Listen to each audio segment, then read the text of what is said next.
कड़वा सच में आपका स्वागत है दोस्तों आज मैं बात करूंगा मनीषा हत्याकांड के बारे में, जिसके बारे में ऑलरेडी आप बहुत कुछ जानते हैं कि हरियाणा की एक स्कूल टीचर 19 साल की लड़की अचानक से 11 अगस्त को गायब हो जाती है और 13 अगस्त को जो है उसकी डेड बॉडी पाई जाती है बहुत ही बुरे हाल के अंदर। दोस्तों उसके बाद दोस्तों पुलिस इन्वेस्टिगेशन स्टार्ट होता है, कुछ तथ्य सामने निकल कर आते हैं। पुलिस को एक सुसाइड नोट मिलता है जिसके अकॉर्डिंग पुलिस का दावा रहता है कि जो मनीषा ने जो है वो आत्महत्या की होगी। और वहीं जब मनीषा की डेड बॉडी की तरफ देखा जाता है दोस्तों, तो जिस हालात में मनीषा की डेड बॉडी पाई जाती है और जिस तरह के जख्म और चोट के निशान मनीषा की बॉडी पर पाए जाते हैं,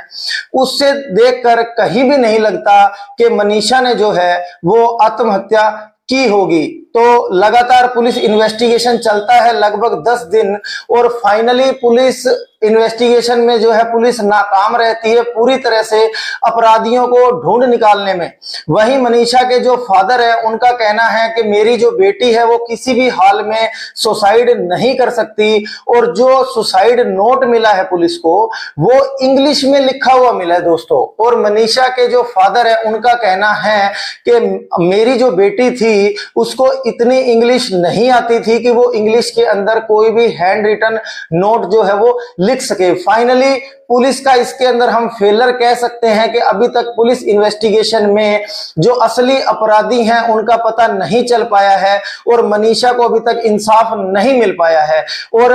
फाइनली सरकार के द्वारा इस केस का जो इन्वेस्टिगेशन है वो सीबीआई को सौंप दिया जाता है दोस्तों।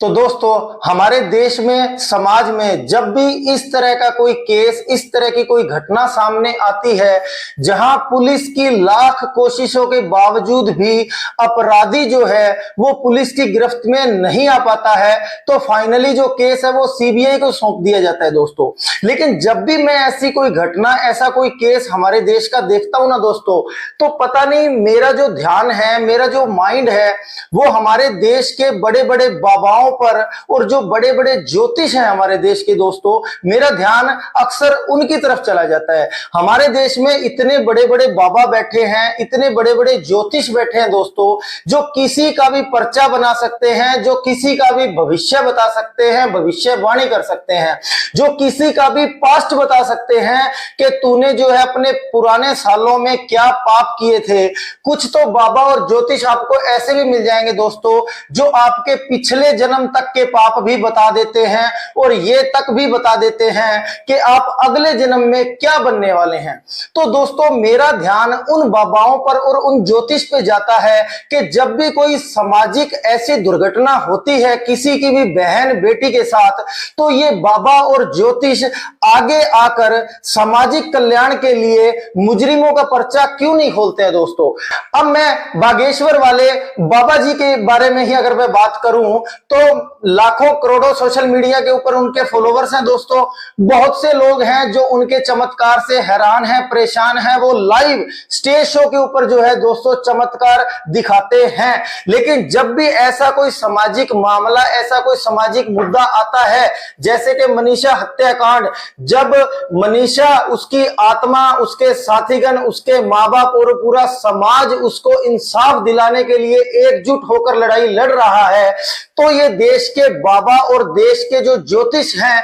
वो सामाजिक कल्याण में अपना हिस्सा क्यों नहीं दे पाते दोस्तों। क्यों नहीं उन अपराधियों के नाम का भी पर्चा बना दिया जाए जो इस तरह की दर्दनाक घटनाओं को अंजाम दे देते हैं। क्यों ना इन जैसे अपराधियों को भी आवाज मारकर बुला लिया जाए। जैसे कि अक्सर आपने बाबाओं को देखा होगा, 500,000 भक्तों की भीड़ में से कुछ एक विख्यात बाबा ऐसे हैं जो आवाज मारकर बुला लेते हैं कि किसी पार्टिकुलर पर्सन को अगर ये समस्या है तो वो अपनी समस्या लेकर मेरे पास आ सकता है। इतनी बड़ी बड़ी सिद्धियां लेकर हमारे देश में बाबा और ज्योतिष बैठे हैं, तो मुझे समझ नहीं आता जब ऐसे मामलों में उनकी सिद्धि और उनकी साधना की जरूरत होती है तो वो बाबा आगे आकर समाज कल्याण में अपना योगदान क्यों नहीं देते। मतलब इस तरह के बड़े चमत्कार वो बाबा क्यों नहीं कर पाते, जिन चमत्कारों को शायद पूरा समाज, पूरा देश नमस्कार करेगा। आपने सुना होगा दोस्तों, चमत्कार को ही नमस्कार होता है।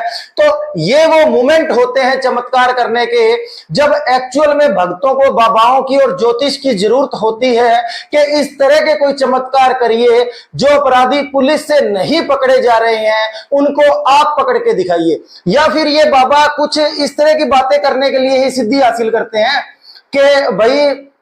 तेरे पास पैसा आता तो बहुत है, लेकिन तेरे हाथ में पैसा रुकता नहीं है, तेरे घर में पैसे की बरकत नहीं है, तू दिल का बहुत साफ आदमी है, तू किसी का भला करने जाता है लेकिन लास्ट में तुझे बुराई मिल जाती है। मतलब कि इस तरह के कुछ चमत्कार जो हर इंसान को लगता है कि मेरे साथ ये घटनाएं होती हैं। क्या इस तरह की बातें करने के लिए ही बड़ी बड़ी सिद्धि और बड़े बड़े बाबा, बड़े बड़े नाम हमारे भारत में प्रचलन में है क्या? मतलब जब एक समाज कल्याण के लिए, मनीषा जैसी बेटी के लिए, मनीषा जैसी हजारों और बेटियां हैं हमारी जो या तो पास्ट में कुर्बान हो चुकी हैं या भविष्य में कुर्बान हो सकती हैं, अगर ऐसे मुजरिमों को ना पकड़ा जाए, क्या बाबा और ज्योतिषों का फर्ज नहीं बनता कि इन जैसी बच्चियों को सुरक्षा देने के लिए, इन जैसी लड़कियों को सुरक्षा देने के लिए वो बढ़ चढ़कर आगे आए और समाज में अपना योगदान दें? क्या बाबाओं की ये जिम्मेदारी नहीं बनती? क्या सिर्फ पुलिस की ये जिम्मेदारी है कि अपराधियों को पकड़ा जाए?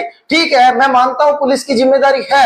फर्स्ट ऑफ ऑल पुलिस की जिम्मेदारी है अपराधियों को पकड़े। अगर पुलिस की पकड़ में अपराधी नहीं आ पा रहे हैं तो ये समाज सेवा के लिए हमारे जो बड़े बड़े बाबा हैं वो इन अपराधियों को पकड़ाने में पुलिस की मदद क्यों नहीं कर देते? मुझे ये आज तक समझ में नहीं है दोस्तों। और अगर किसी बाबा ने ऐसा कर दिया, या तो इस केस में कर दिया या भविष्य में किसी केस में कर दिया, अगर कोई बाबा ऐसा करने में कामयाब रहे, चाहे वो बागेश्वर वाले बाबा जी हैं या कोई और बाबा जी हैं, तो मेरे जैसे जो कुछ परसेंट लोग हैं जो बाबाओं में, ज्योतिष में बिलीव नहीं करते, शायद वो लोग भी इनके ऊपर बिलीव करने लग जाएंगे। लेकिन उसके लिए उनको इस तरह के जो है एक्चुअल चमत्कार दिखाने पड़ेंगे दोस्तों। और अगर इस तरह के कुछ बड़े चमत्कार ये बाबा और ये ज्योतिष अगर नहीं कर पाते हैं तो मेरे अकॉर्डिंग इन बाबाओं और ज्योतिषों को फॉलो नहीं करना चाहिए जो ये स्क्रिप्टेड चमत्कार हमें दिखाते हैं।